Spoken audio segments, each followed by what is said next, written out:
ദൈവമേ നീ എന്നിൽ അനുദിനവും വളരണമേ, ഞാനോ കുറയണമേ. വിശുദ്ധ യോഹന്നാന്റെ സുവിശേഷം അധ്യായം 14. അക്കാലത്ത് യേശു തൻ്റെ ശിഷ്യന്മാരോട് അരുൾ ചെയ്തു, എൻ്റെ കൽപ്പനകൾ സ്വീകരിക്കുകയും പാലിക്കുകയും ചെയ്യുന്നവനാണ് എന്നെ സ്നേഹിക്കുന്നത്. എന്നെ സ്നേഹിക്കുന്നവനെ എൻ്റെ പിതാവ് സ്നേഹിക്കും. ഞാനും അവനെ സ്നേഹിക്കുകയും എന്നെ അവന് വെളിപ്പെടുത്തി കൊടുക്കുകയും ചെയ്യും. യൂദാസ് കറിയത്തെ അല്ല, യേശുവിനോട് പറഞ്ഞു, കർത്താവേ, നീ നിന്നെ തന്നെ ഞങ്ങൾക്ക് വെളിപ്പെടുത്താൻ പോകുന്നു, എന്നാൽ ലോകത്തിന് വെളിപ്പെടുത്തുകയില്ല എന്ന് പറയുന്നത് എന്തുകൊണ്ട്? യേശു പ്രയോഗിച്ചു, എന്നെ സ്നേഹിക്കുന്നവൻ എൻ്റെ വചനം പാലിക്കും. അപ്പോൾ എൻ്റെ പിതാവ് അവനെ സ്നേഹിക്കുകയും ഞങ്ങൾ അവൻ്റെ അടുക്കൽ വന്ന് അവനിൽ വാസമുറപ്പിക്കുകയും ചെയ്യും. എന്നെ സ്നേഹിക്കാത്തവനോ എൻ്റെ വചനം പാലിക്കുന്നില്ല. നിങ്ങൾ ശ്രവിച്ച ഈ വചനം എൻ്റേതല്ല, എന്നെ അയച്ച പിതാവിൻ്റേതാണ്. നിങ്ങളോട് കൂടി ആയിരുന്നപ്പോൾ തന്നെ ഇത് ഞാൻ നിങ്ങളോട് പറഞ്ഞിരുന്നു. എന്നാൽ എൻ്റെ നാമത്തിൽ പിതാവ് അയക്കുന്ന സഹായകനായ പരിശുദ്ധാത്മാവ് എല്ലാ കാര്യങ്ങളും നിങ്ങളെ പഠിപ്പിക്കുകയും ഞാൻ നിങ്ങളോട് പറഞ്ഞിട്ടുള്ളതെല്ലാം നിങ്ങളെ അനുസ്മരിപ്പിക്കുകയും ചെയ്യും.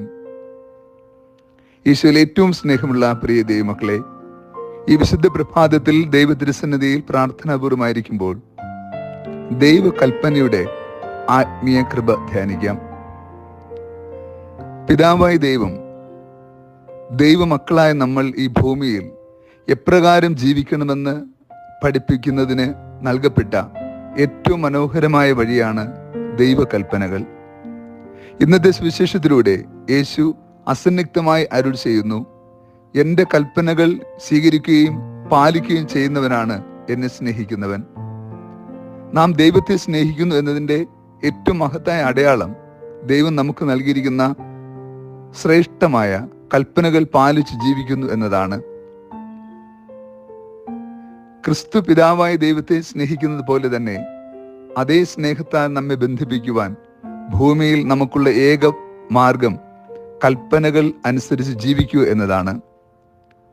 നാം ദൈവത്തിൻ്റെ കൽപ്പനകൾ പാലിക്കുമ്പോൾ നാം ദൈവോന്മുഖരാവുകയും സ്വർഗരാജ്യത്തിന് അവകാശികളാവുകയും ചെയ്യുന്നു.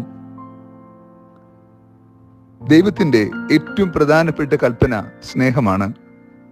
ക്രിസ്തു പിതാവിന്റെ സ്നേഹത്തിൽ നിലനിൽക്കുന്നത് പോലെ നാം ക്രിസ്തുവിന്റെ സ്നേഹത്തിൽ നിലനിൽക്കുമ്പോൾ നാം കൽപ്പന പാലിക്കുന്നവരും കൽപ്പനയിൽ ജീവിക്കുന്നവരുമാകും. രണ്ടാമതായി, ദൈവവചനം അനുസരിക്കുവാനും അത് പാലിക്കുവാനും കഴിയുമ്പോഴാണ്. അതെ, നാം എത്രമാത്രം ആഴമായ ബോധ്യത്തോടും വിശ്വാസത്തോടും വിശ്വസ്തയോടും കൂടി വചനം പാലിച്ചു ജീവിക്കുന്നുവോ അത്രയേറെ അനുഗ്രഹവും കൃപയും നാം സ്വീകരിക്കുകയും നമ്മൾ സ്വർഗരാജ്യത്തിന് അവകാശികളായി തീരുകയും ചെയ്യും. അപ്പോൾ നമ്മുടെ ജീവിതത്തിൽ സംഭവിക്കുന്നത് എന്ത് എന്ന് ഇന്നത്തെ സുവിശേഷം വ്യക്തമാക്കുന്നുണ്ട്. സ്നേഹത്തിന്റെ പൂർണ്ണതയായ പിതാവും പുത്രനും പരിശുദ്ധാത്മാവും ത്രിയേക ദൈവത്തിന്റെ വലിയ കൃപ നമുക്ക് ലഭ്യമാവുകയും നമ്മൾ പരിശുദ്ധ ത്രിത്വത്താൽ നയിക്കപ്പെടുന്നവരായി രൂപാന്തരപ്പെടുകയും ചെയ്യും. പരിശുദ്ധാത്മാവ് വന്ന് നമ്മെ എല്ലാ കാര്യങ്ങളും പഠിപ്പിക്കുകയും ആത്മാവിന്റെ ചൈതന്യത്താൽ നിറഞ്ഞ് ദൈവത്തിന്റെ മനസ്സിനൊത്ത് ജീവിക്കുവാൻ നമുക്ക് പ്രേരണയാവുകയും ചെയ്യും. പരിശുദ്ധാത്മാവ് വന്നു കഴിയുമ്പോഴാണ് നമ്മൾ ശക്തി പ്രാപിക്കുകയും നമ്മൾ സാക്ഷികളായി തീരുകയും ചെയ്യുക. തീർച്ചയായും ദൈവത്തിന്റെ ആത്മാവ് നമ്മളിൽ വസിക്കുമ്പോൾ നമ്മൾ ദൈവമക്കൾക്കുള്ള സ്വാതന്ത്ര്യത്തിൽ ജീവിക്കുന്നവരായി തീരും. ആ കൃപാവരമാണ് നമ്മെ നയിക്കേണ്ടത്.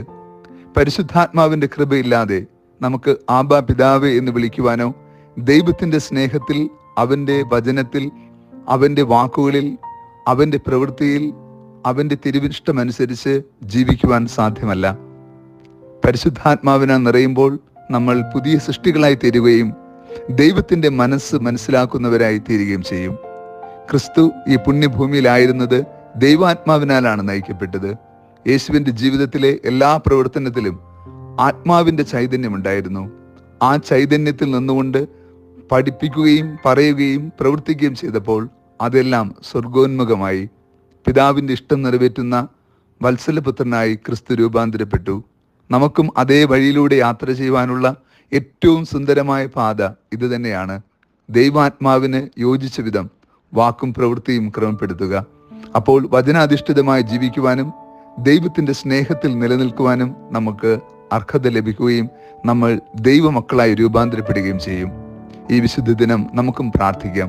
പരിശുദ്ധാത്മാവിൻ്റെ നിറവിൽ, പരിശുദ്ധ ത്രിത്വത്തിൻ്റെ പൂർണ്ണതയിൽ, ദൈവവചനത്തിൻ്റെ സുരക്ഷിതത്വത്തിൽ, ദൈവസ്നേഹത്തിൻ്റെ നന്മയിൽ അവിടുത്തെ സ്വന്തമായിരിക്കുവാൻ നമ്മെ യോഗ്യരാക്കണമേ എന്ന്. കർത്താവ് നിങ്ങളോട് കൂടെ. സർവശക്തനായ ദൈവം, പിതാവും പുത്രനും പരിശുദ്ധാത്മാവും നമ്മെ സമൃദ്ധമായി അനുഗ്രഹിച്ച് ആശീർവദിക്കുമാറാകട്ടെ. ആമേൻ.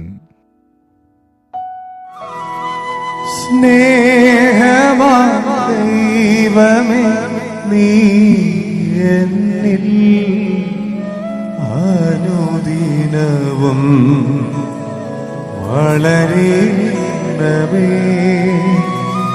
ഞാനോ